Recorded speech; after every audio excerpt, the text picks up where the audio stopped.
Chapter 37. The Kind of Husband Not to Be. The husband who expects wife to carry double burdens.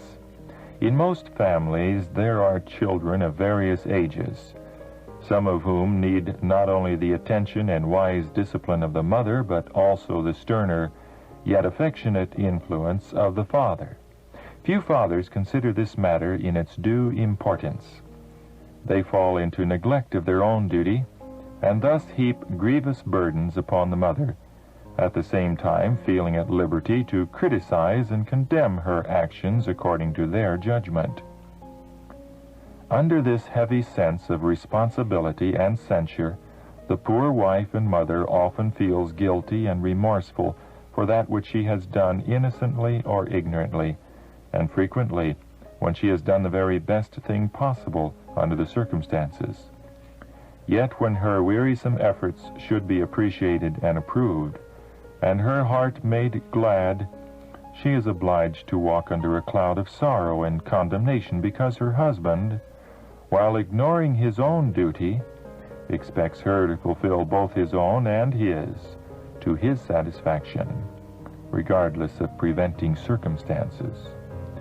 Many husbands do not sufficiently understand and appreciate the cares and perplexities which their wives endure. Generally confined all day to an unceasing round of household duties, they frequently come to their homes with clouded brows, bringing no sunshine to the family circle. If the meals are not on time, the tired wife, who is frequently housekeeper, nurse, cook, and housemaid all in one, is greeted with fault-finding. The exacting husband may condescend to take the worrying child from the weary arms of its mother, that her arrangements for the family meal may be hastened. But if the child is restless and frets in the arms of its father, he will seldom feel it his duty to act the nurse and seek to quiet and soothe it. He does not pause to consider how many hours the mother has endured the little one's fretfulness, but calls out impatiently, "Here, mother, take your child." Is it not his child as well as hers? Is he not under a natural obligation to patiently bear his part of the burden of rearing his children? A dictatorial and dominating husband. Words of counsel. Your life would be much happier if you did not feel that absolute authority is vested in you because you are husband and father. Your practice shows that you misinterpret your position, house band. You are nervous and dictatorial, and often manifest great lack of judgment, so that however you may regard your course at such times, it cannot be made to appear consistent to your wife and children. When once you have taken a position, you are seldom willing to withdraw from it.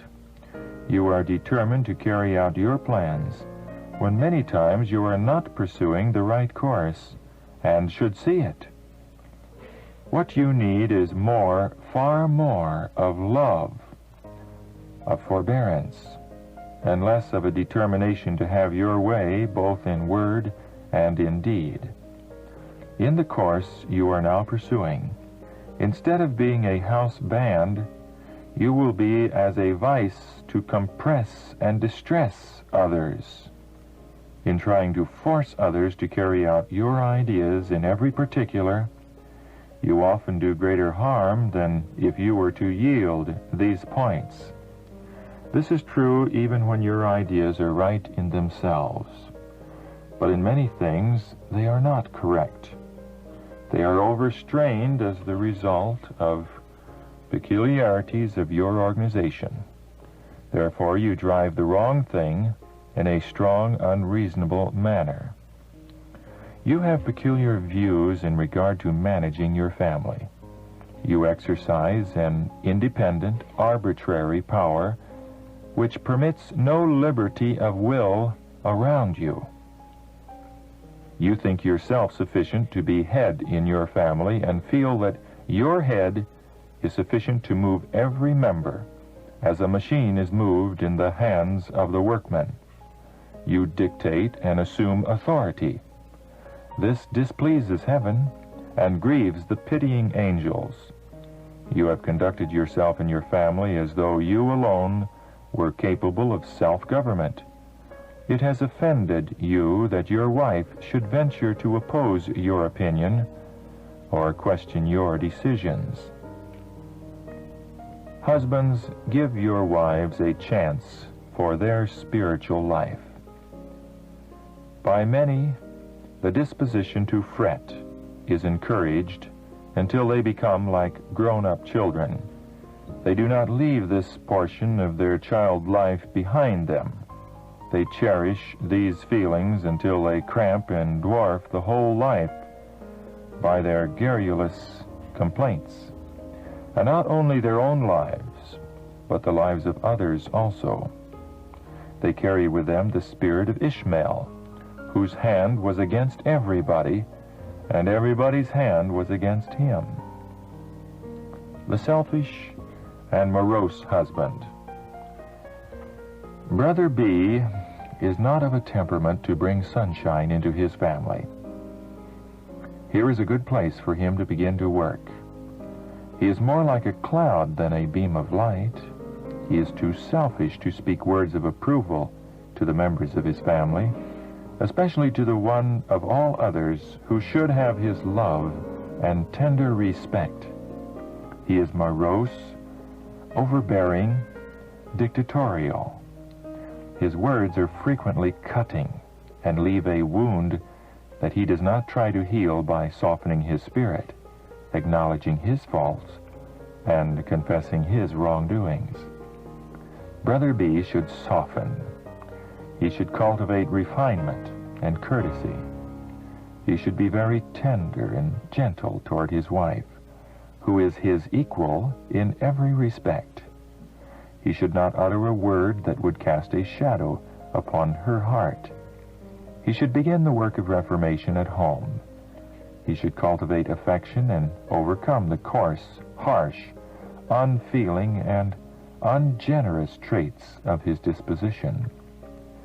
The husband and father who is morose, selfish, and overbearing is not only unhappy himself, but he casts gloom upon all the inmates of his home. He will reap the result in seeing his wife dispirited and sickly, and his children marred with his own unlovely temper. An egotistical and intolerant husband. You expect too much of your wife and children. You censure too much. If you would encourage a cheerful, happy temper yourself, and speak kindly and tenderly to them, you would bring sunlight into your dwelling instead of clouds, sorrows, and unhappiness. You think too much of your opinion. You have taken extreme positions and have not been willing that your wife's judgment should have the weight it should in your family. You have not encouraged respect for your wife yourself, nor educated your children to respect her judgment. You have not made her your equal, but have rather taken the reins of government and control into your own hands and held them with a firm grasp. You have not an affectionate, sympathetic disposition. These traits of character you need to cultivate if you want to be an overcomer, and if you want the blessing of God in your family. To one who disregards Christian courtesy, you have looked upon it as a weakness to be kind, tender, and sympathetic, and have thought it beneath your dignity to speak tenderly, gently, and lovingly to your wife. Here you mistake in what true manliness and dignity consist. The disposition to leave deeds of kindness undone is a manifest weakness and defect in your character. That which you would look upon as weakness, God regards as true Christian courtesy that should be exercised by every Christian, for this was the spirit which Christ manifested. Husbands should merit love and affection. If the husband is tyrannical, exacting, critical of the actions of his wife, He cannot hold her respect and affection, and the marriage relation will become odious to her. She will not love her husband because he does not try to make himself lovable. Husbands should be careful, attentive, constant, faithful, and compassionate. They should manifest love and sympathy.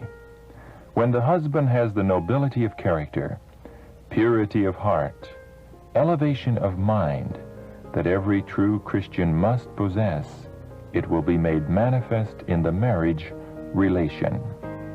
He will seek to keep his wife in health and courage. He will strive to speak words of comfort, to create an atmosphere of peace in the home circle.